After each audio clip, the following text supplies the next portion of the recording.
Hi, it's Dawn from Dawn's Dirt. Dirt can mean gardening, dirt can mean chickens, dirt can mean cows, dirt can mean anything homesteading, dirt can mean politics, dirt can mean religion, dirt can mean anything we want it to mean. And I'm super excited about today's guest. We've got Jamie Stewart, and she is the constipation fix queen. So she's everything poop. And, a little crazy, but I think that's great, talking about poop. Because on a homestead, you have a lot of poop and you deal with a lot of poop and you have poop on you all the time. So, this is a bit of a fit. And so Jamie's here to put me in the hot seat actually and talk about agriculture, food and farming and, the myths and the questions and the, this and that on food.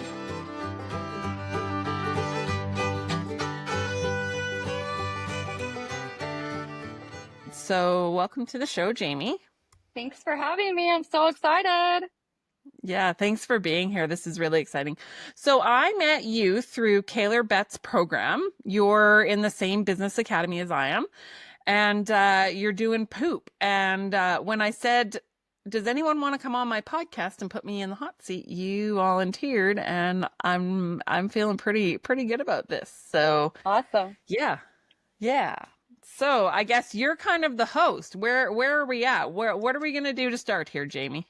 Well, I'm ready to grill you. Are you ready? Should we just jump right in? I love it. Let's just jump right in.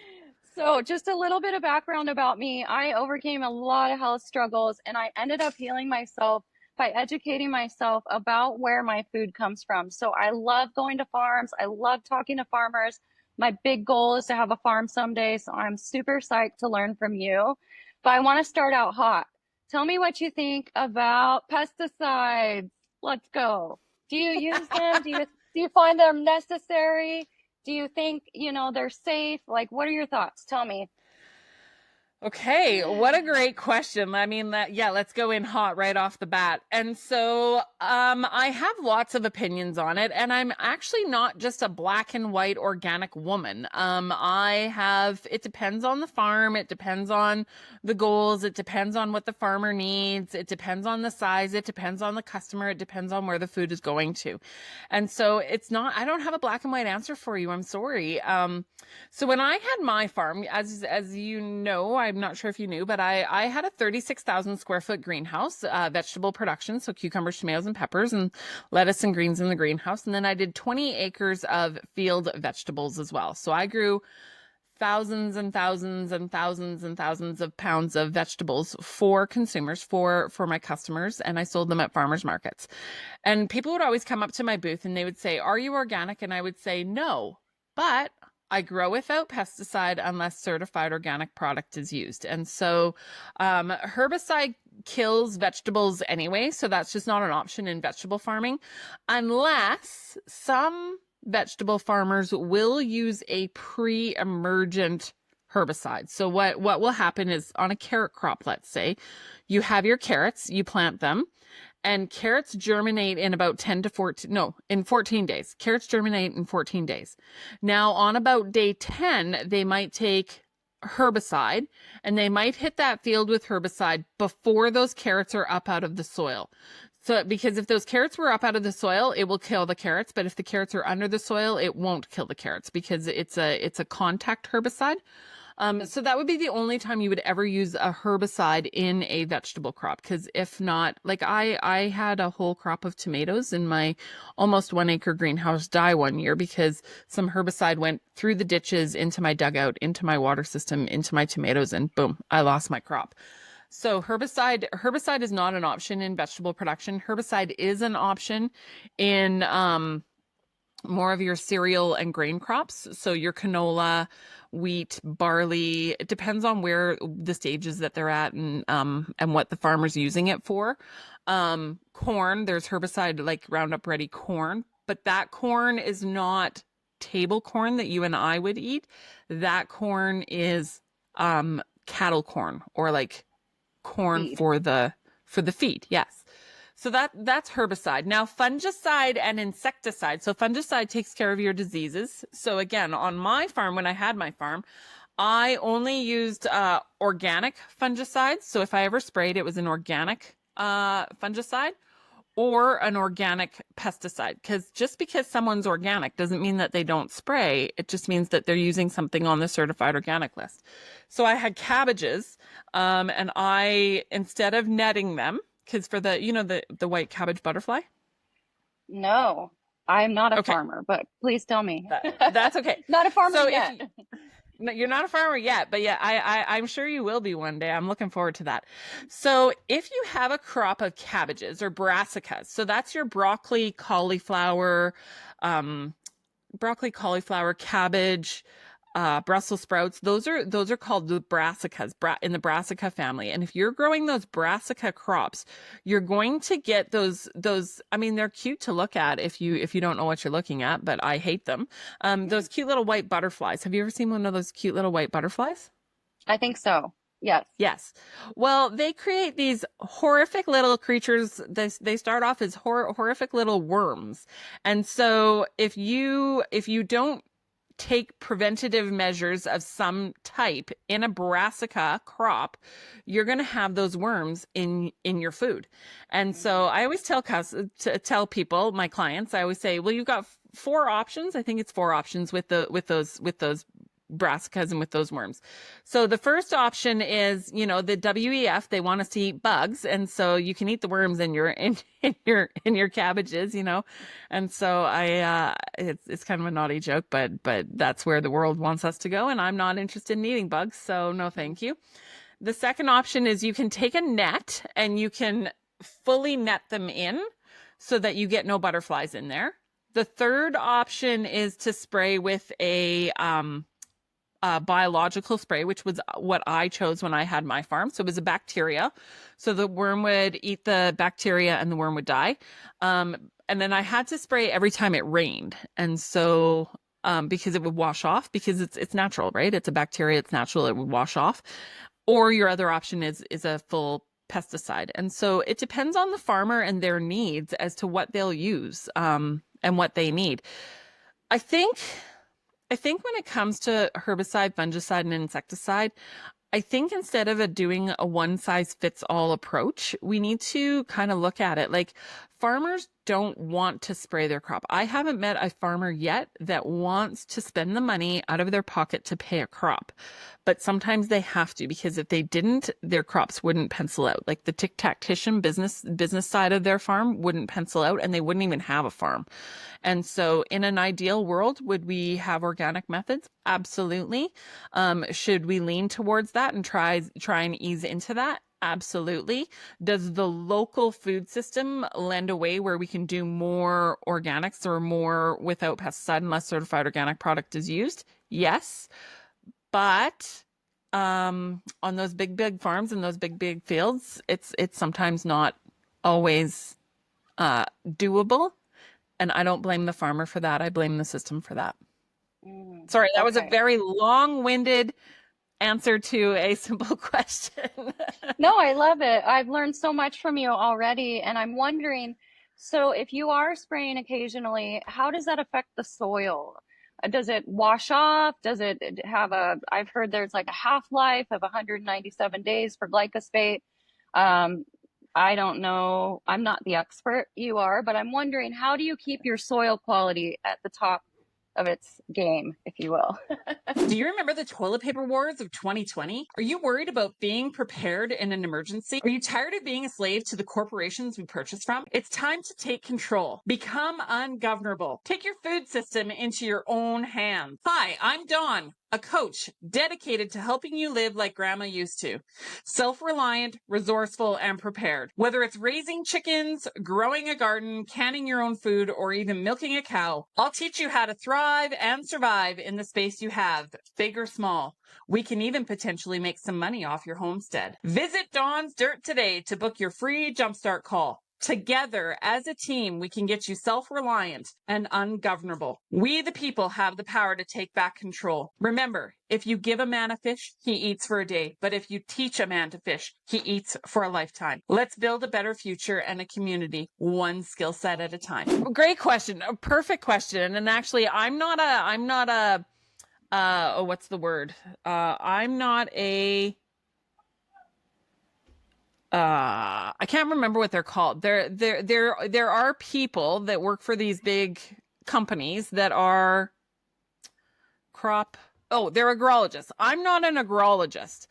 I'm a vegetable farmer. And what you do in vegetable farming is also different than what you would do in grain farming, let's say, like where you've got your wheat and your barley and your oats and your, canola and things like that. So I'm not an expert in all of this, but Roundup, this is my understanding of it. And again, my understanding and what the company tells you, like the chemical companies tell you, my understanding, and then also what like organics tell you, like the truth is probably somewhere in the middle.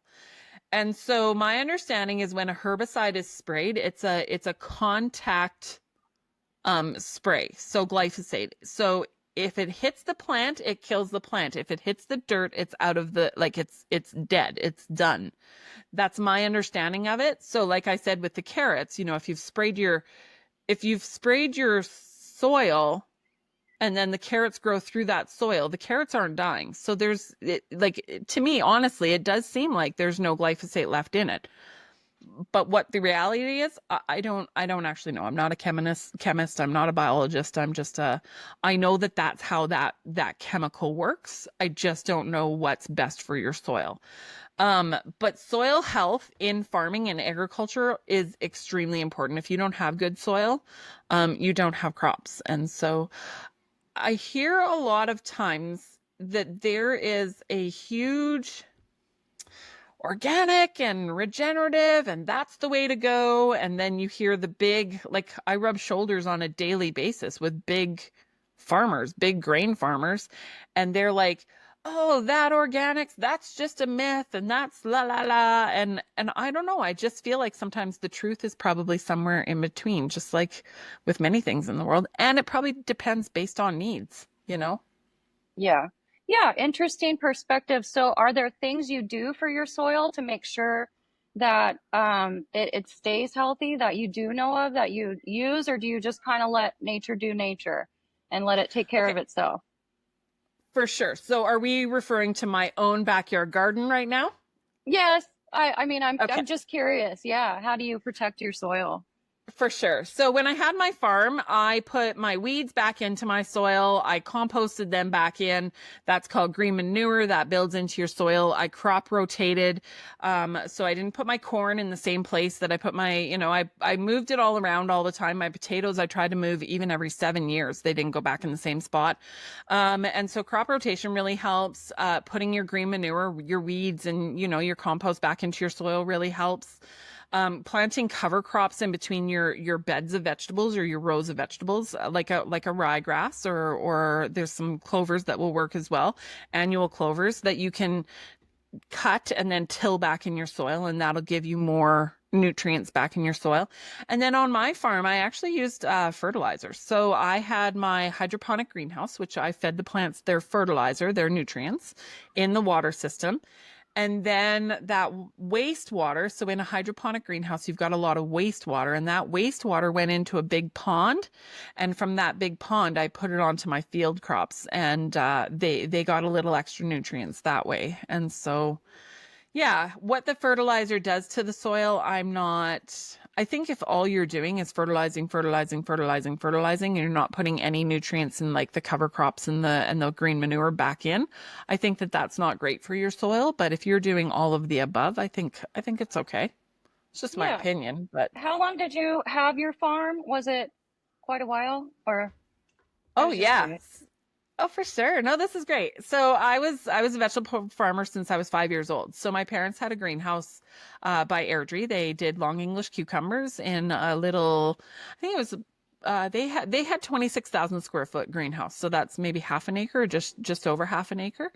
And then in 2007 they sold their farm, and then me and my ex-husband built our greenhouse. And so yeah, and then slowly I took over from my ex-husband, and eventually I bought him out, and then eventually I had to sell the farm, and that's a whole other story. But yeah, Yeah. I've farmed since I was 5 years old. Ironically enough, when I was in grade 1, I wrote a story it was called Dawn's Greenhouse. And so I predicted my future in grade one. I wrote about my career when I was in grade one. I love that. I love the passion. I love the enthusiasm. Again, I'm learning so much. I'm curious. I'm dying to know, where do you get your seeds? Do you feel like GMOs are something we should be concerned about? Do you like heirloom seeds? Is there a seed vault that you recommend? Tell me the dirt. Great. Yeah, great question. You know, I think there's been a lot of fear instilled in people. I think that there is, and to be honest with you, I was thinking about this. I knew some of these questions might come up, which is why I was super excited to have you on the show because, you know, like you've always got great questions and always got great ideas and things like this. But I think sometimes in our society right now, I think it's the woke left side that sometimes creeps into our ideologies around farming. And it's around the whole climate change and things like that. And I just yeah, I think that again, the truth lies somewhere in the middle. So when it comes to seed, genetic engineering, so there's a big difference between genetic engineering and genetic modification. And so, and where I learned about this was from a friend of mine, an old neighbor of mine, Rick, and he's actually an organic farmer, organic grain farmer, and he's a holistic nutritionist. And he was an agrologist, so he knew all about the sprays. Like this man's smarter than I am. And he was telling me one time that there was a difference between genetic engineering and genetic modification. So with genetic modification, everything is genetically modified, but genetically modified is crossbreeding, cross selection, you know. Plant A is planted beside plant B. So take our tomato crop.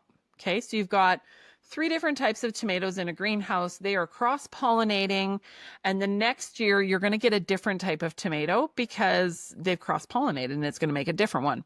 So that is genetic modification. There's nothing unnatural about that at all. It's just in how you breed, you know. In a cattle farm, you breed. You select cow A to breed with bull B, and you know, you've got a white cow and a black bull, and you're going to end up with, you know, a spotted cow. I don't know. It's all in the breeding. Whereas genetic engineering, when we talk about GMOs, genetic engineering is something different. And genetic engineering is where they've gone in and they've taken the DNA in a petri dish or whatever in a lab, they've mucked with it, and then they've, you know, made a seed or made a Roundup ready canola, you know? And so it's the genetic engineering that I think is more questionable than the genetic modification. Does that make sense? Absolutely. Yes. Yeah. So another little tidbit of information is genetically engineered crops. There's only a handful of them. So they are soy, canola, soy, canola, alfalfa is genetically engineered, corn, but not our table corn. So if you're eating table corn, it's not that table corn. The corn that's been genetically engineered is your field corn, meant for silage, like to feed animals. I think there might be one kind of apple. There might be one kind of potato, but I'm not 100% sure on that. They did a tomato and then nobody liked it, so they quit doing it. I think that might be it. The rest of it is through breeding. So even our wheat, right? The wheat that we grow, it's not the old wheat from back in the 50s and 40s and 30s and 20s. It's been bred to have different properties. So it's not engineered, it's been bred. If that makes sense? Mm-hmm. So Yeah. do you have a favorite seed vault that you use or a company that you buy from? Do you think, like personally for you, do you tend to sway away from those engineered seeds, or you're not growing those crops, so it's not necessarily a part of your Yeah, world? no, that was never part of my world. And so no, I didn't grow those crops, but I do like certain seed companies better than others. When I had my greenhouse, all of my seed came from the Netherlands, actually, and so from the big greenhouses in the Netherlands. And so with my cucumber seed, it was 77 cents per cucumber seed. So almost a buck a seed. Yeah. But when I planted 100 seeds, 99 to 100 came up. Like the breeding on that was just, they were so good.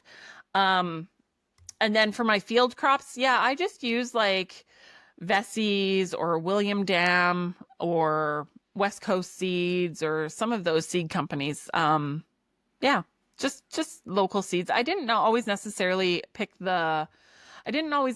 choose the organic seed either. I just choose whatever seed I wanted. You can get treated seed. That's a little bit of a different thing. So what a treated seed is it's got a coating on it, and it's a little bit of a fungicide coating, and so it's usually a different color, and that's to keep your seed from rotting. So it's not an engineered seed, it's just got some fungicide to keep your seed from rotting. I didn't very often use those seeds. Okay. So, thank you for answering that. My next question is, I had heard a few months ago, I think it was about maybe 4 months ago now, that all of the farmers in Europe were protesting and they were driving their tractors out and they were like lined up. And I just want to know like your take on that. What do you know about that issue, and do you support their cause? By far, I fully support them. And the thing is it's happening in Canada and in the States as well. Like bureaucracy is killing our farmers. And I've been calling the bureaucracy out for 10 years now, even long before COVID, even long before people's eyes were open. I've said in the name of health and safety, rules and regulations, climate change. I never said climate change back 10 years ago, but I would say it now.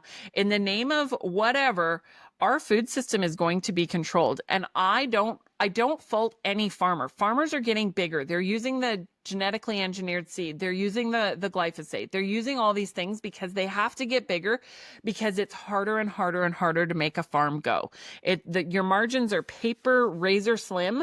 And so you have to get bigger in order to make it pencil out. And so same thing in Europe, same thing in the States, same thing everywhere. You've got small margins. Because farming, this is interesting. Farming as a career, or farming as an industry, is the only industry where you are dictated your input costs. So you are told your seeds are going to cost this, your crop insurance is going to cost this, your fertilizer is going to cost this, your sprays are going to cost this, your diesel is going to cost this. So you take full price on your input costs, and then you get fed whatever they price they give you. And so you get dictated what you sell it for as well, with the exception if you go to farmers markets and things like this. So this is why our bigger farms are getting bigger. It's not even their fault. It's not our farmers' faults. And so when it comes to the farming in especially in Europe right now, the governments, in the name of climate change, are putting in this rule and this rule and this rule and this rule down to the farmers. And the big farmers, the big farmers, they can handle a little more pressure because they've got more size, which means more profit, slightly more profit to work with, to be able to offset paying for the bureaucracy and the rules. Whereas a small farmer can't afford it. They can't afford the bullshit. And so that's how they're pushing out the small farmers. And so again, I've been saying it for 10 years. If we don't start protecting our small farmers and getting more small farmers and putting aside this bullshit bureaucracy, we're going to get a dictatorship in our food system. And that's scary. He who controls the food controls the people. Yes, I couldn't agree more. It's super scary. Is there anything we can do as like the layperson to help out with our farmers? I mean, I always try to meet you guys, talk to you, support you, go to the farms. I have a CSA. I mean, I just want to know, is there something I could even be doing bigger? Because it really, truly scares me. Um, So don't be afraid, because you are doing all the right things. You have a relationship with your farmer. You have a CSA, community supported agriculture. You know and have a relationship with your farmer. You are voting with your dollars. You are paying dollars out of your pocket and giving it directly to the farmer. So you're skipping out all of the middle guys and you're doing your part. What we, the people, we as society need to do is we need more people like you. So thank you. On behalf of all farmers everywhere, thank you. We need more people like you. I just saw a post of a farmer this morning and he was saying, like, now's the time, people. I've put all my money into my seed. I've weeded, I've watered, I've done all these things, and the crop is ready, and please come out and support me. And he said $100 being spent at a grocery store is a fart in a windstorm storm, but $100 spent directly with a farmer, oof, that will pay for that farmer to eat next winter. Like, it is so important. And I also truly believe that we need more and more and more small farmers to start popping up. And you can kind of make it. If you start off small and you have a small farm and you don't have a lot of debt, you can make it. You can farm. You can do farm direct to customers at a farmer's market, and you can make a business out of it. I'm doing $30,000 in this year in chicken eggs and chicken off my place, and thankfully I don't have the $1 million of debt that I used to. But the more small farm to table that we do, and the more we start cutting out our grocery stores and cutting out the big chains and cutting out the middle guys, and what that will do to our farmers as well is those big farmers, those big crop farmers, they're growing for the middle aisles of our grocery store, because that's the food that society has been demanding of them. But if the demand is not there anymore and more people want from farmers, farmers can shift and pivot, and they can start growing things that people actually want and need. A farmer that has a field of canola could put in a field of carrots if he wanted to, if there's demand and if the customers are purchasing. Yeah. Well, good. Then I'm going to keep shouting it from the rooftops and educating my friends and family that it's so important to have crop supported agriculture and really to get to know and love up our farmers, because I just feel like you guys have so many things stacked against you. I mean, nature is hard enough alone, and then you've got bureaucracy and all these, constraints you're up against. So just thank you so much for being one of the good guys. And I cannot leave the podcast without bringing this up. This is my favorite subject. You said you have chickens, and I want to know what your thoughts on bird flu are. Okay. Oof. That's a great question. I don't know actually where I fall. So I don't know if you can tell or not, I don't actually fall super one way or the other, because I rub shoulders with farmers. Like, I get where they're at. I can tell you this. Well, maybe I don't know if I should say this too loudly on a podcast, but I when I had my farm, I had chickens, and I'll be honest with you, the first phone call that I would have made if I would have had a bunch of dead chickens, because bird flu is a thing. Like, there are chickens that do die of something. It's probably bird flu. And I can tell you this much. Maybe I'm a bad person. Well, I'm a bad government person. I don't follow the bureaucracy very well, but I can tell you this. The first phone call that I would have made if I would have had bird flu on my farm is not to the CFIA, Canadian Food Inspection Agency. I would have actually phoned my neighbor farmer, who was or is my former neighbor, because I moved, right? He's a big chicken farmer. He would have been my first phone call. Hi, what do you want me to do? How do we navigate this? Because I've got it. And the first thing he would have done is not come anywhere near me. But yeah, I do think that there is something called the bird flu. Now, I listened to a podcast with Joel Salatin. He's called the Lunatic Farmer. Have you heard of him? Yes, yeah. I'm very excited to get to know his work even more. Yeah, I've met the man, Joel Salatin. He's a really cool farmer. Yeah, I shook his hand and chatted with him several years ago.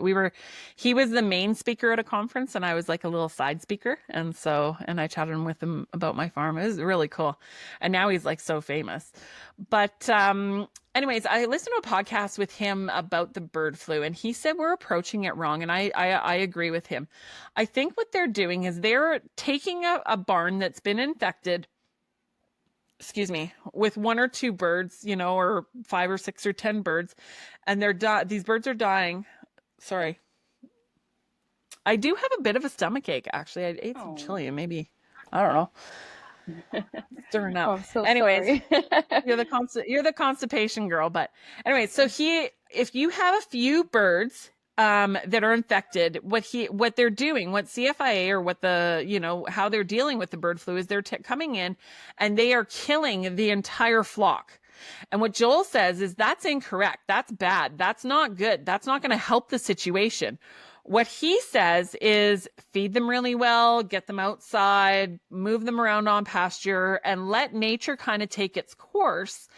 And your sick birds are going to die off. They're the weak, the weak get left behind. But in nature, the resilient ones, the ones that are going to start building up antibodies and, like their immune systems and their natural ways to fight it off, let them breed and then breed them. And then eventually bird flu is not going to be a thing because these birds are going to have immune systems to bird flu. Imagine that, right? And so when you take a whole flock of birds and you put them in a big barn and, of course it's just like a hospital. If you have a few sick people in a hospital and, the germs down the hall and whatever, like it's going to travel fast. Or a cruise ship, right? When someone has a cold on a cruise ship, like next thing you know, everybody has a cold on a cruise ship because it's a big cage. Whereas if you have, and you're out hiking and you've got your animals out to pasture and you've got them, inside and outside and they've got access to nature and the sun and the, grass and the bugs and their immune systems naturally are going to be a little bit higher. So that's just my Yeah, thoughts on bird flu. that's my understanding as well. I just wondered, my big thought is like, is the government doing this to inflate the cost of eggs so that they're, getting the financial gain? And I just feel like killing off all the chickens is suspicious to say the least. And so it's refreshing to hear people talk about that. I think building up natural antibodies is how we thrive even as humans. So I'm just relieved to hear you say that. And really cool that you met Joel Salatin. I'm actually very jealous, but are there any other farmers that you really like that are interesting to follow or have books or podcasts that people like me who want to learn more could follow? Well, Don's dirt. Yes. Sorry. Just being a little cocky here. Follow me at Dawn's Dirt. Yeah, so Joel's really good. There's lots of other ones too. Curtis Stone up here in Canada. There's a new guy. I just had him on the podcast. Chef Mikey. He was really cool. He was on my podcast a couple weeks ago. It's just the more people that can make more changes, like that's where it's at with our food system. And so, as we have more small farmers, as you get to know your small farmers, as you get to, you'll learn more about them and go to a farm, right? Like I'm here up in Canada, Alberta, Canada. And in August, we have a thing called Alberta Open Farm Days. And that's where many, many farmers open up their farms to the public, and the public can come onto the farms and learn about farming. And the more you can talk to your farmer and, talk to whoever, or listen to the podcast or whatever, the more you can learn, you'll understand the reasons why. In the beginning of our show here, none of my answers were just black and white. It's only organic and it's only this way and this is the best way. There's lots of different ways. Yeah, Dakota Cohen, Cohen Farms up here in Alberta. He's really good as well. I'm hoping to get him on my podcast too. Awesome. He's very organic, very, very organic. Yeah. So which is good too. I'm a fan of organic, but I'm just like, I have such a delicate system and I'm so protective of the air, the soil, the water. I just want everyone to be the healthiest they can be. But it's such a good perspective. Are there any farming practices though that you're like, no, this is so bad, like you don't recommend? Well, I mean, our big system, I don't necessarily recommend our big system. Like for myself, I think that we need to go back down to a smaller system. I do understand why the farmers are getting bigger. I do support them as farmers and as family farms. I get it. I support them. And I would never want to say anything bad by what they're doing because they're doing what they need to do for their families. But is it ideal? No. I just, yeah. I don't want to say all conventional big farmers are bad. I can't do that. And I think here's one thing that I had a concern, and it was down in the States, because you're in the States, right? Yes. Yeah. Yes. So when RFK Jr., right, that's who it was Mm-hmm. talking to Joel Salatin, and they were talking about regenerative farming, which is great. Those are all great things. I jumped to, if they mandated in the States or in Canada tomorrow, we are no longer allowed to use Roundup. I'll tell you what, a lot of people will starve. That will cause instant starvation. We cannot just switch flip a switch and change the system tomorrow, because the farmers that are actually growing the food, and granted, by the time it gets to the grocery store shelf, it's not food, it's filler. But if we didn't have that, we would have a lot of hungry, starving people instantly.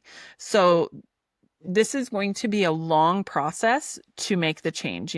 We need more and more and more of these farmers growing different crops, selling to the public, more small farmers, coming up, selling to the public. And we have to make the shift gradually and head in that general direction, because if we flip the switch overnight, people will starve. I see. So in the States right now, the Roundup company is trying to get a liability shield so that they cannot be sued. Would you say then maybe that is a good thing that they do have the liability shield so that we can make these changes more slowly and sustainably? Or do you think that's pretty suspicious that they don't want to be sued? I mean, it's been proven in federal courts and local courts to be a carcinogen. It's also an antibiotic. I'm not sure that people should be ingesting antibiotics daily. I think it's bad for gut health. But, I don't want people to starve. So I want to be realistic. And I'm just kind of wondering your perspective on that. Yes, so it is chemical. Like if people are getting sick, and I do think that these chemicals are definitely not healthy for us, right?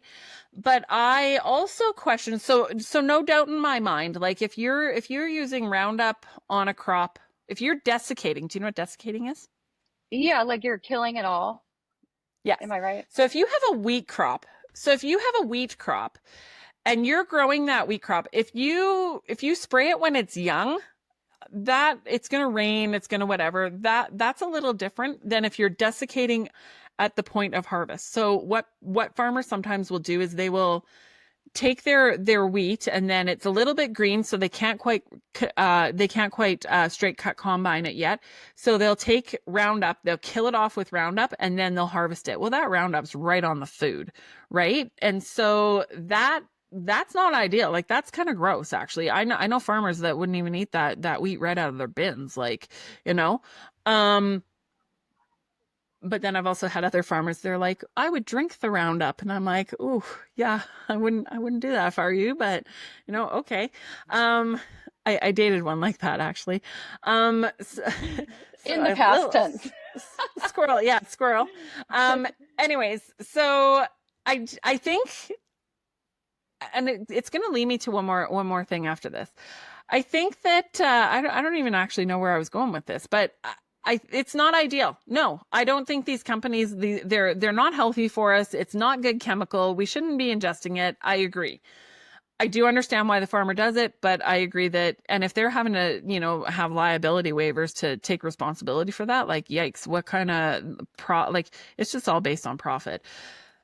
Okay, but I also think that there is the ideology best decisions that you can make. So no sprays, no, like, grass fed, like all the good things. That's the ideology. But what I've said to my customers, because I'm feeding just conventional feed to my chickens right now. I could feed organic, but then I actually wouldn't have a business, because when you feed organic to chickens, your egg production drops and your feed costs go up. So I couldn't make it viable feeding organic. So I just feed regular feed. But what I tell to my customers and my clients is there's a big difference between eating eggs and chicken and vegetables and, something, even if it's had a little bit of spray right from the farmer. There's a huge difference between that food, which is still real food, and your craft dinner and your prepackaged and your chemical laden food. I think the issue with our food system is not necessarily the farm to table food, even if it's had a little bit of sprays and a little bit of this and a little bit of that. That's not the problem. The problem is when it leaves the farm and it gets processed, and the chemicals and the additives and the preservatives and the shit that gets put in that quote unquote food. That's not food. That's Right, that's shit. Like, it's garbage. It's filler. It's keeping people from dying, but it's not keeping people alive. right. Okay. So it's more the way you use pesticides and um and our ability to phase them out properly and have better solutions in place. So just a practical approach is what I'm getting from you. Yes. It's Okay. the farmer in me and the tic-tactician businesswoman in me. You know, sometimes our ideologies aren't always practical. And chickens, like people who have home chickens, they just let the chickens forage and they throw their table scraps out to the chickens. Is that healthy enough for chickens? Like if I wanted to have maybe 10, 20 chickens, would that be an okay thing for me? As a just an eater of eggs, not like someone who wants to sell Yeah. them. Totally healthy and Yeah, fine. absolutely. Yeah. It's totally healthy and fine. So your chickens that are in your backyard, they're going to be eating the bugs and the ants and the this and the that. And my chickens do that too. They're out in their big pens eating all that kind of stuff. I give them their scraps and the grass and the clippings and the vegetable scraps and the weeds and whatever. That's what makes their yolks dark orange. Whereas in a grocery store, you know how they're yellow? It's Hmm. not about the color of the eggshell. It's about what you have fed the animal. So if you have fed an animal a more organic, not like organic in what, organic in how can I explain this? Organic in like food, like if you've given them food scraps and grass and things like that. So if they've had more of that organic material, the yolks are going to be orange. Whereas if they've only had their grains and their feed, then those yolks are going to be pale. And so if you have your backyard chickens, yeah, you wouldn't even have to necessarily buy feed, but if you don't get enough protein, chickens are omnivores, right? So if you don't get enough protein in your feed, your egg production is going to drop. So then it's a balance and a trade-off. If you want to only feed organic, you're welcome to do it. It's all freedom of choice. And that's the point. It's all freedom of choice. Just make your choice, and different choices have different consequences, right? Like it's all good. Like it's whatever choice you want to make. Yeah. Yeah. So finally, I just want to ask, are there any other big concerning issues that farmers are facing today that average people like me just don't know? I'd love to know more of your world, your struggles, your concerns, and hope for the future. Yeah, land prices. Right now in Canada and in the United States, we have opened up our food system to allow China to come in and buy up land. Here in Alberta, I know that we've got our unions are buying up farmland. And so they can make money off the farmers. Farming is big business. Like if you're big enough, you do make money at farming. When I had my farm, my cash flow was quite nice, and I was comfortable. But yeah, like we need to stop that. We need to keep our farms in the families. We need to, make it so that farmers can survive and thrive rather than, because what we're seeing is the big farms are getting bigger and the little guys are being squeezed out. And I think that's on purpose. Here's the one thing that I've said for a long time too, is in Canada, and I'm not sure who it is in the States, but in Canada, Farm Credit Canada is the banking or the loans institution, and they hold, I bet, 80% of the mortgages of farmers. Okay. So if you have Farm Credit Canada, who is controlled by the government, and the government is controlled by, the big corporations and the big players and the WEF and the, basically like massive, massive, massive capitalism. If they're controlling the government and the government controls the loans for these farmers, what we're going to see and what the potential is, and I hope I'm wrong, is that they're holding the mortgages. The government can come in and say, and this is kind of what happened in Europe is, okay, farmer, you have to do this and you have to do this and you have to do this and you have to do this all in the name of climate change. And if you don't do this, we're going to call your loan. And once you're at that size, I know a farmer, I can't even guess to the tune of hundreds of millions that farmer's in debt for. And yeah, like he will have to comply. He will have no choice but to comply because someone else told him to. It's either that or he loses his farm. And so I think that's what we're seeing play out, which is why we need more small farmers, why we need more homesteaders. Hey friends, on Dawn's Dirt, we get real about growing food, farming, homesteading, living free, and digging into the stuff that actually matters. If you're loving the dirt we're dishing out, don't forget to like, subscribe, and follow on your favorite social media platforms. That's how we keep growing this community of badass soil covered, chicken loving, freedom chasing humans. Like and subscribe to me on Instagram, YouTube, Spotify, Apple Podcasts, you name it. Come be part of the movement. So fascinating, and it just like drives me up even more to like continue to support local, continue to get to know my farmers, and you know, I see you're drinking milk. Actually, one last tiny question: is that raw milk, and is it something that you produce, or do you have someone that you get it from? What do you think about raw milk? So it is highly illegal in Canada to sell raw milk. If I sold raw milk, I'll go to jail. That's the way it is. Now I have heard, and this is only for entertainment purposes only, that some people are getting ways around that by private members clubs, which is just like a sex club. You know, it's just what consenting adults do behind closed doors is up to them. And so if, you know, some people are selling raw milk to other friends and neighbors because they're consenting adults, and it's a little loophole to get around it. But this milk, yes, is, I have goats, and I milk my goats every day, and I'm drinking my raw goat dairy and dairy milk. And so, yeah, I think there is huge benefits to drinking raw milk. I think what they've done, and again, I don't fault the dairy farm. It's not the dairy farm's fault. It's the middle guys. It's once it leaves the farm, that's where the problems come in. So I would go to I personally would go to any dairy farm in any province, state, anywhere. I would drink right out of their bulk tanks if I could, you know. I have no issue with their milk. It's once it leaves the farm, that's when it is processed and pasteurized and, you know, pulled apart and put back together and added to and subtracted from, and it's not even the same product by the time you get there. I think it is so essential. We get these things from milk, and it's like the conspiracy theorist in me is like, oh, why do they do this to us? You can't say that like alcohol is legal and cigarettes and all this stuff and then take our raw milk from us. It just really frustrates me, and I feel like I'm just so excited that you've taken your health into your own hands and you milk your goats. I think it's just wonderful. I'm proud of you. Thank you. Thank you. Okay, so now I have a question for you. So from Okay. this, so you're the gut queen, or the gut health queen, constipation queen.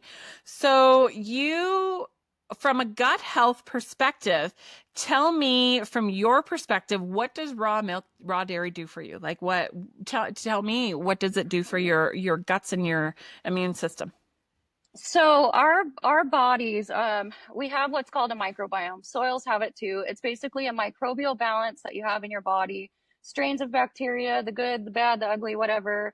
And we need diversity. We need to have these things. And when we get rid of them, we start developing things like food allergies, food sensitivities.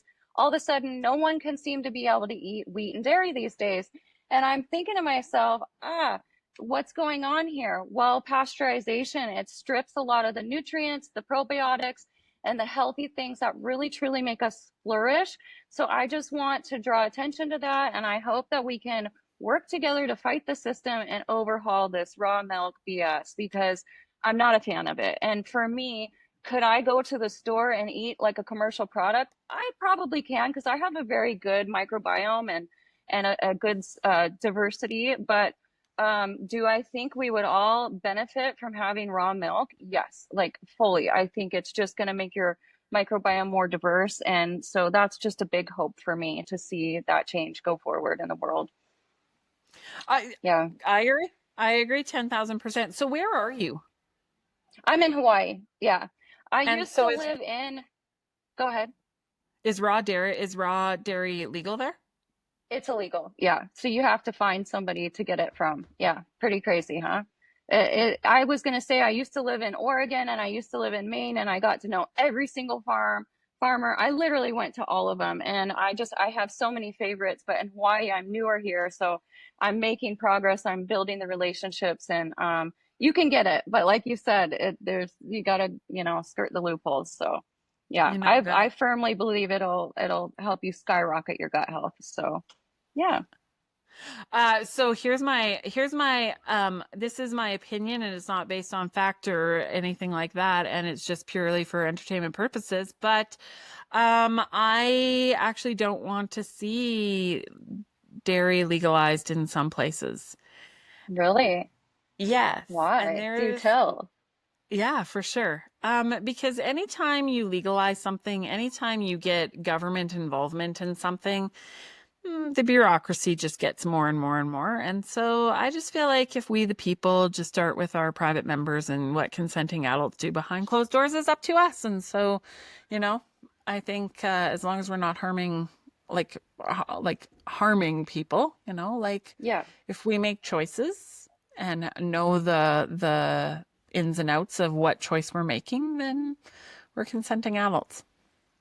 I like that. That's a smart way to approach it. Like we're getting it fine. It's just there's so many people who don't know that it's actually healthy for you. So maybe it's less that we want the government to tell us what's safe and more just to continue to educate consumers and spread the word that it is healthy and it is nutritious. And yeah, there's just another way. So that's a good perspective. I like that. Thank you. Absolutely. Well, that's where I'm at with everything. And we'll maybe close it off with this, or pretty close to close it off with this is, I don't care what the government's doing. I actually don't care anymore. Like, all the governments can do their shit, their things. That's got nothing to do with me. I'm going to do my thing within my communities and with my people and with my customers. And I'm within the rules and regulations for the most part, but yeah, we, the people, we don't need people telling us what to do and what not to do. We are consenting smart adults, and we can make our own good choices and we can make our own bad choices. And that's our choice, right?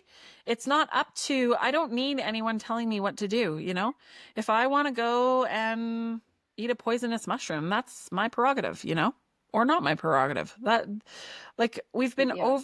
over bureaucrated, like over regulated, over bureaucrated, and I also think Yeah. that if we had less bureaucracy, nature might take its course a little bit. Just like the bird flu, the weak will die and the strong will live.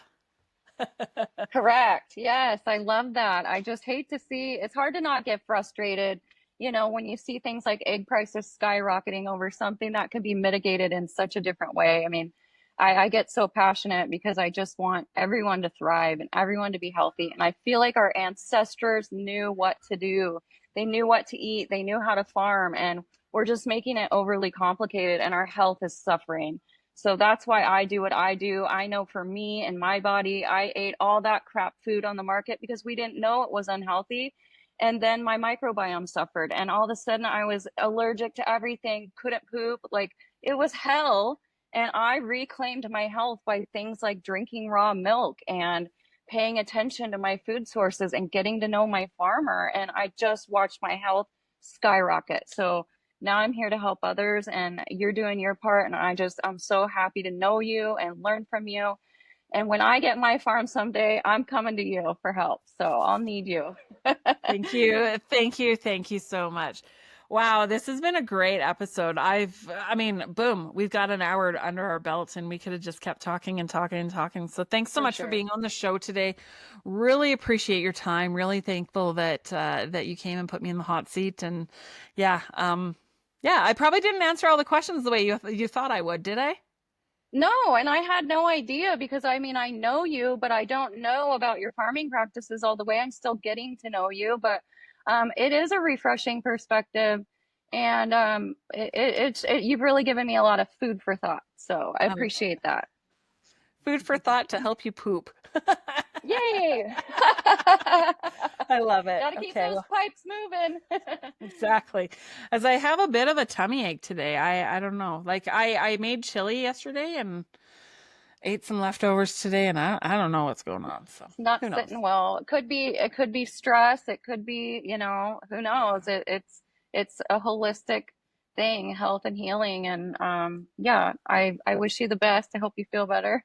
Thank Maybe you. your raw milk will help coat your tummy Well, and that's what I was protect you. And kind of hoping for. yeah, The raw milk will do it. And then here's the thing. Here's one more last thought is just because I have a stomach ache and I'm not feeling good and I'm feeling kind of tired today, I still have to go outside and do my chores. I have no choice. I cannot call in sick. I have to do those freaking chores. So that's the Yeah. way it is with homesteading and farming, is you can't stop, but it'll be Right. all right. So thanks for coming on the Oh, show well, today. hang in there. Yeah. Appreciate you so much. I love this. If you ever want to have me back, I would love to grill you again. Love it. Love it. Love it. Okay. Thank you. Thank you. Yeah.